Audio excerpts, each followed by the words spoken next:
नमस्कार मित्रों, मेरा रनीश कुमार नूतन मार्केट डिजिटल प्लेटफॉर्म पर आप सभी का स्वागत है। आज की चर्चा हम बिहार विधानसभा 2020 के चुनाव की प्रचार में जो गर्मजोशी आई है, एक गर्माहट आई है, क्योंकि 23 अक्टूबर से हमारे देश के प्रधानमंत्री भाजपा के एक कद्दावर नेता इस चुनाव अभियान में कूद चुके हैं। कल उन्होंने लगातार 3 सभाएं की, गया से शुरू किया उन्होंने और भागलपुर में उनकी अंतिम ये थी। उन्होंने बिहार के विपक्ष के ऊपर काफ़ी जोरदार उन्होंने प्रहार किया और साथ ही उन्होंने बिहार के लोगों को एक भरोसा दिया और अपनी 12.5 साल के राष्ट्रीय जनतांत्रिक गठबंधन सरकार 13 साल का जो बिहार में लगातार किया, बीच के अगर 2-2.5 साल को छोड़ दिया जाए तो ऑलमोस्ट 15 साल का जो कार्यकाल है उसको उन्होंने एक समीक्षात्मक ढंग से रखा कि बिहार में क्या हुआ और क्या होना चाहिए, और बिहार में रोजगार व्यवसाय क्यों कम हुआ उस पर उन्होंने प्रकाश डाला। तो आज हम इन्हीं सारी मुद्दों पे चर्चा करेंगे कि कल देश के कांग्रेस के पूर्व राष्ट्रीय अध्यक्ष राहुल गांधी जी भी बिहार के भागलपुर में उन्होंने कहलगांव के पास 2-3 सभाएं की, उन्होंने जो बातें रखी उन सारे बिंदुओं पर हम चर्चा करेंगे। हमारे साथ है नूतन मार्ग के संपादक श्री चंद्रभूषण प्रसाद वर्मा जी। सर, आपका नूतन मार्ग के प्लेटफॉर्म पे स्वागत है और बहुत सारी शुभकामनाएं। आपका भी अभिनंदन है। सर, हम शुरू कर रहे हैं जो भाजपा की एक जो चुनाव घोषणा पत्र में एक उन्होंने एक बड़ा मैंने समझे कि एक शिक्षा नीति पर उन्होंने किया है कि हम बिहार की जो भी तकनीकी शिक्षा हो या स्वास्थ्य शिक्षा हो उसमें वो हिंदी से भी उनकी पढ़ाई की जाएगी।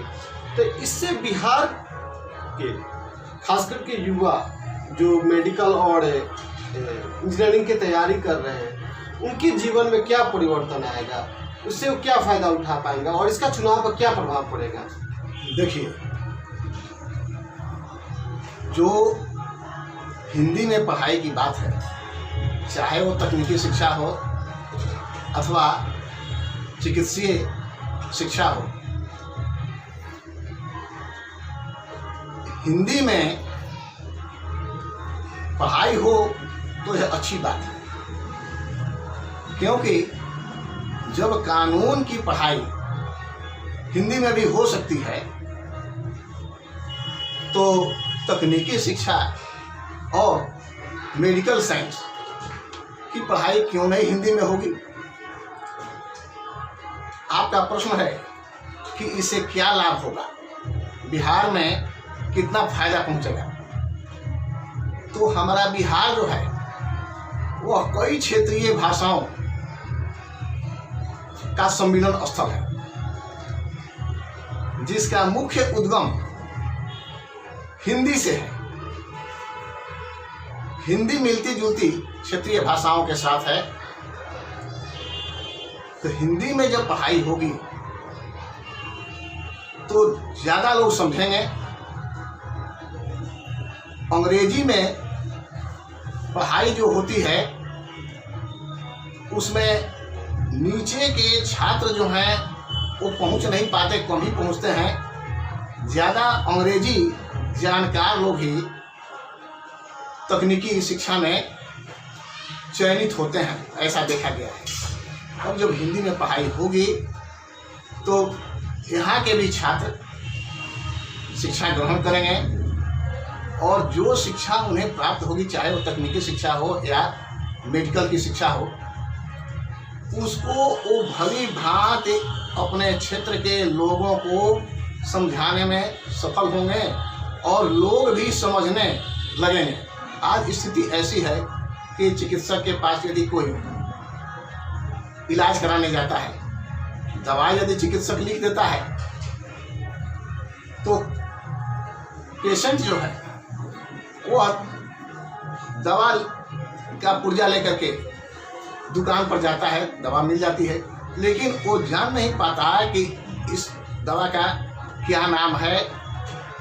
जब हिंदी में पढ़ाई होगी तो दवाएं भी हिंदी में लिखी जाएंगी, हिंदी में समझाए जाएंगे, तो ये फायदे तो होंगे और ज़्यादा से ज़्यादा लोग शिक्षा प्राप्त करेंगे।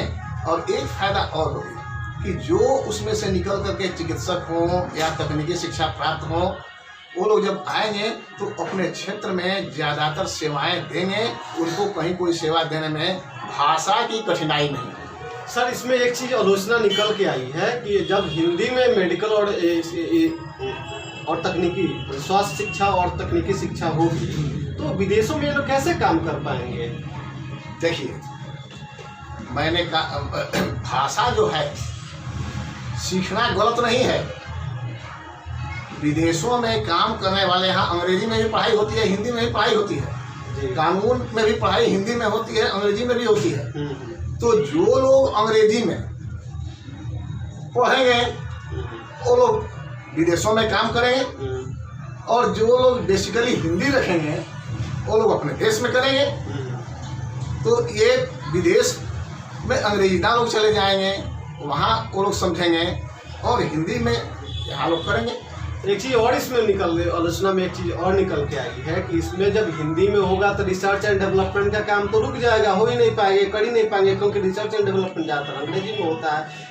लेकिन एक सवाल ये है कि अगर यहाँ हम चाइना देश की जो मैंने पूरे विश्व की अगर देखा जाए कि जो डेवलप कंट्री है, जैसे चाइना हो गया, जापान हो गया, फ्रांस हो गया, जर्मन हो गया, ब्रिटेन हो गया, उन लोगों का अपना लैंग्वेज, उनकी जो भी रिसर्च एंड है वो सब अपने लैंग्वेज में होती है और वो विकसित हुए हैं। अब देखा जाए यहाँ पर जो है जितने भी बुक्स हैं पहले के वो ज़्यादातर अंग्रेजी में ही है। वो कानून हो, इंजीनियरिंग हो या ये मेडिकल साइंस हो। कानून में भी अभी तक मेडिकल साइंस में मेडिकल जूरिस्प्रूडेंस अंग्रेजी में ही है, लेकिन पहले जो देश थे उसमें पढ़ाइयाँ शुरू हुई इंग्लिश में ही। अब एक प्रश्न जो है वो कि कैसे होगा, तो रिसर्च कैसे होगा। रिसर्च के लिए जरूरी नहीं है कि केवल अंग्रेजी में ही रिसर्च हो। अंग्रेजी के किताब का आप अध्ययन करें, उसको ट्रांसलेट करें, हिंदी में भी आप लिख सकते हैं। आपको यह जानना सबसे आवश्यक है कि सबसे पहले और प्रारंभिक दौर में हमारे यहाँ जो आयुर्वेद था वो भी चिकित्सा से जुड़ा हुआ था, और ये सारे आयुर्वेद के जो हैं वो सब हिंदी में है। तो मैं तो नहीं समझता कि कोई कठिनाई होगी। रिसर्च दोनों तरह से होता है। जनरल एजुकेशन में भी आप देखिए, हिंदी सेक्टर में भी रिसर्च होते हैं और अंग्रेजी सेक्टर में भी रिसर्च होते हैं। अच्छा सर, वो जब बिहार में आए और वो अपना पहला सभा उन्होंने सासाराम से स्टार्ट किया, तो वहाँ आते ही वो रामविलास पासवान जी और रघुवंश प्रसाद सिंह जी को श्रद्धांजलि, इसको आप किस रूप में देख रहे हैं? देखिए, रामविलास पासवान जी को जो श्रद्धांजलि दी या रघुवंश प्रसाद जी को जो उन्होंने श्रद्धांजलि दी, वह राष्ट्र के जो अगुआ होते हैं, राष्ट्र का जो मुखिया होता है, उनका परम कर्तव्य होता है किसी को श्रद्धा देना, और यह मोदी साहब की बहुत बड़ी विशेषता है।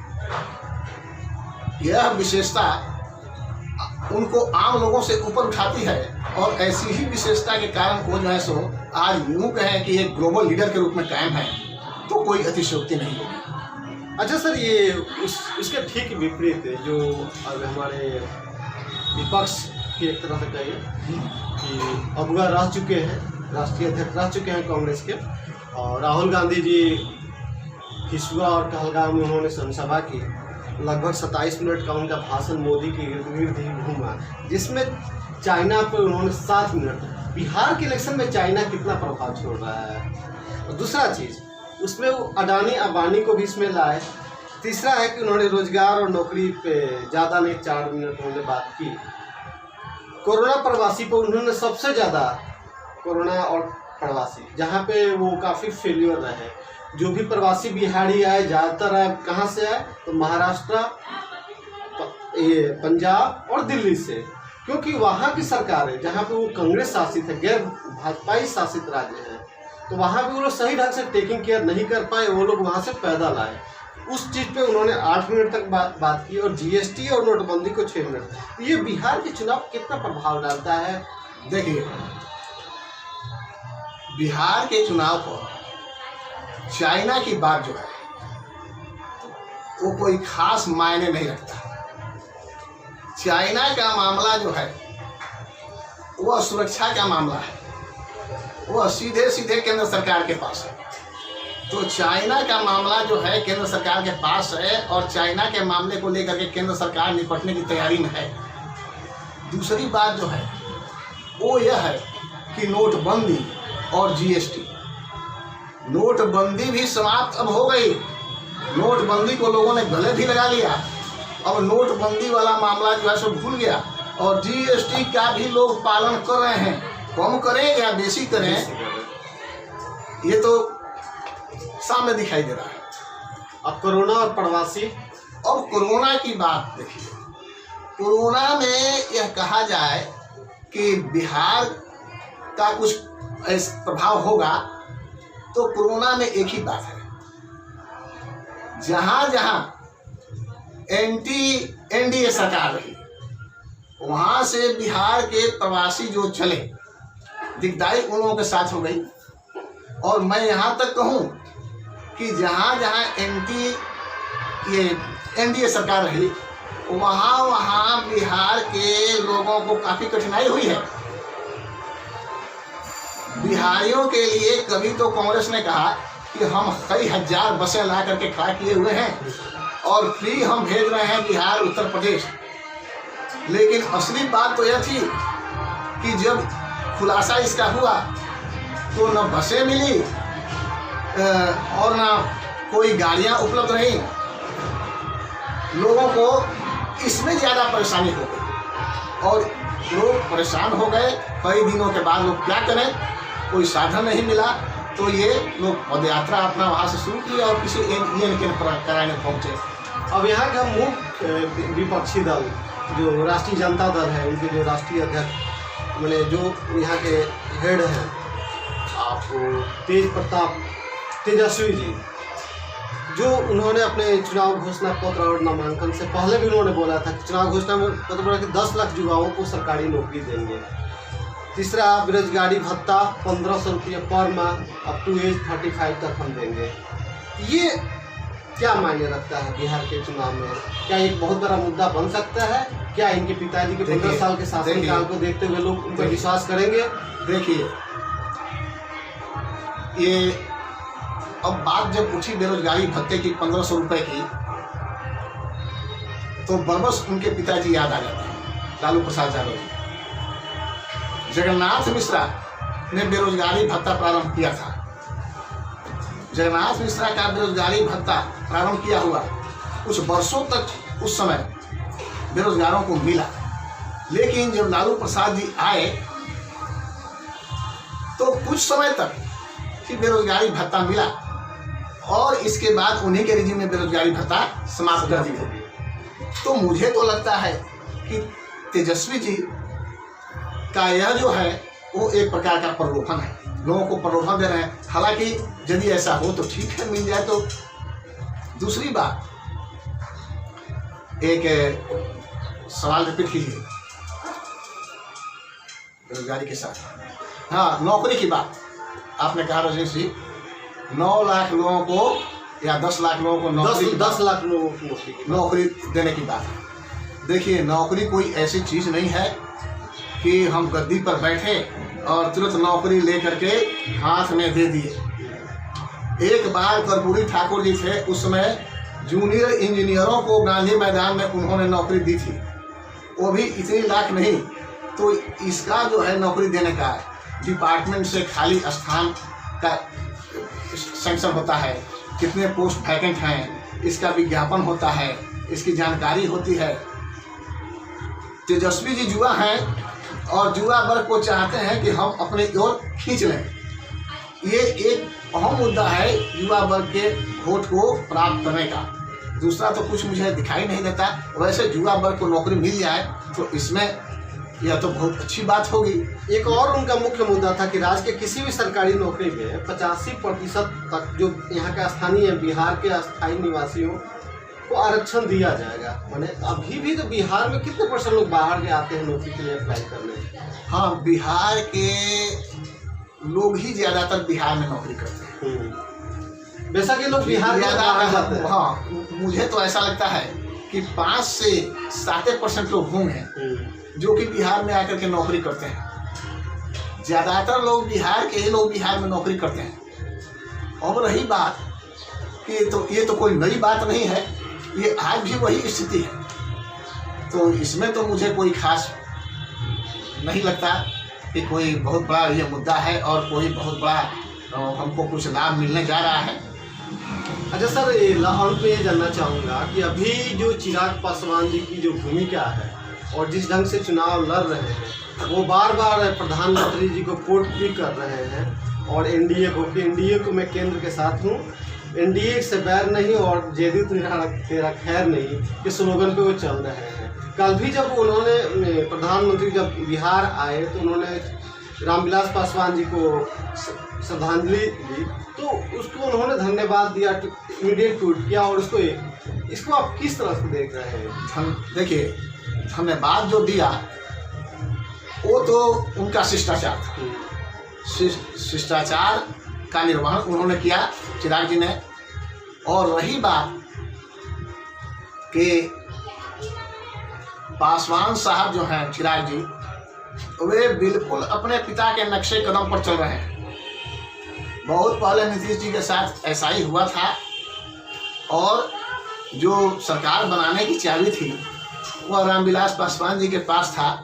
मुझे कुछ लग रहा है कि कुछ वैसा ही गेम है कि भाजपा के साथ सटे हुए हैं लेकिन राजद के साथ हटे हुए हैं। कुछ गेम वैसा ही है और कुछ ना कुछ तो लगता है वे भी ऊंचा ख्वाब देख रहे हैं। बहुत बहुत धन्यवाद। आपने बिहार के चुनाव और कल के प्रधानमंत्री के जी का बिहार के चुनाव में नए आगमन के बाद एक जो नया समीकरण बना, उस पर जो हम लोगों ने अभी चर्चा की, उस पर आपने प्रकाश डाला, इसके लिए बहुत बहुत धन्यवाद सर। आपको भी बहुत बहुत धन्यवाद।